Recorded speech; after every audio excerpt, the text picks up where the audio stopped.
മുട്ടിച്ചൂർ പുത്തൻപിടിക റോഡിൽ അപകടം പതിവാകുന്നു. കഴിഞ്ഞ ദിവസം ഈ ഭാഗത്ത് ബൈക്കുകൾ കൂട്ടിയിടിച്ച് 2 പേർക്ക് പരിക്കേറ്റു. തൃത്തല്ലൂർ സ്വദേശി അനിൽ രാജനാണ് ഗുരുതര പരിക്കേറ്റത്.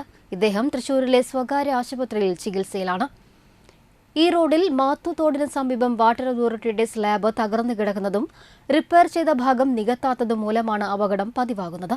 റോഡിന്റെ പകുതി ഭാഗം മാത്രമേ യാത്ര ചെയ്യാൻ സാധിക്കുന്നുള്ളൂ. എത്രയും വേഗം വാട്ടർ അതോറിറ്റി ഇതിനൊരു പരിഹാരം കണ്ടില്ലെങ്കിൽ ശക്തമായ ജനകീയ സമരത്തിന് നേതൃത്വം നൽകുമെന്ന് താന്യം ഗ്രാമപഞ്ചായത്ത് 5ാം വാർഡ് മെമ്പർ ആൻഡോ തൊറയൻ പറഞ്ഞു.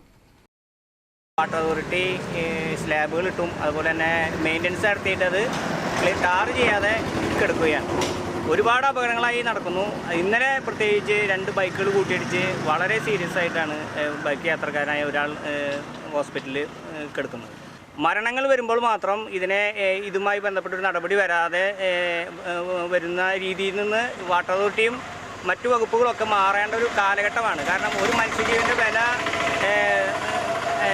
നിങ്ങൾക്ക് അറിയാമെന്നില്ലെങ്കിൽ അത് ഞങ്ങൾ ഈ പൊതുജനങ്ങൾ കാണിച്ചു തരുന്ന രീതിയിലേക്കും ഇവിടുത്തെ സമര രീതി മാറും എന്നാണ് എനിക്ക് സൂചിപ്പിക്കാനുള്ളത്. ഇത് മാസങ്ങളായി, 1 കൊല്ലത്തിന് മേലെയായി ഇവിടെ ഈ കോൺക്രീറ്റിൻ്റെ ഇത് ഇവിടെ നമുക്ക് നോക്കി കാണാം.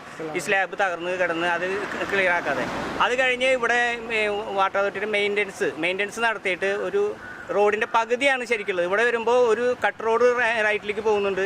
അപ്പോൾ ഇവിടെ വരുമ്പോൾ അപകടത്തിന് ഏറ്റവും സാധ്യത കൂടിയ ഒരു സംവിധാനമാണ്. ഇത് എത്രയും പെട്ടെന്ന് വാട്ടർ അതോറിറ്റി നന്നാക്കിയില്ലെങ്കിൽ ശക്തമായ സമരപരിപാടിക്ക് നേതൃത്വം കൊടുക്കുമെന്ന് മാത്രമാണ് എനിക്ക് സൂചിപ്പിക്കുന്നത്. ജനങ്ങളുടെ ജീവന് വില കൽപ്പിക്കാത്ത ഉദ്യോഗസ്ഥർക്കെതിരെ ശക്തമായ നിയമ നടപടികൾ സ്വീകരിക്കണമെന്ന് വാർഡ് മെമ്പർ ആവശ്യപ്പെട്ടു. വാട്ടർ അതോറിറ്റിയുടെ ഈ സ്ലാബ് തകർന്നിട്ട് ഏകദേശം 1 കൊല്ലത്തോളം ആവാറായി. പിന്നെ ഇവിടെ വെള്ളം ഒഴുകിക്കൊണ്ടിരുന്ന് അത് നന്നാക്കി പോയിട്ട് ഇപ്പോൾ ഒരു കബറടക്കം നടത്തിയ മാതിരി റോട്ടിൽ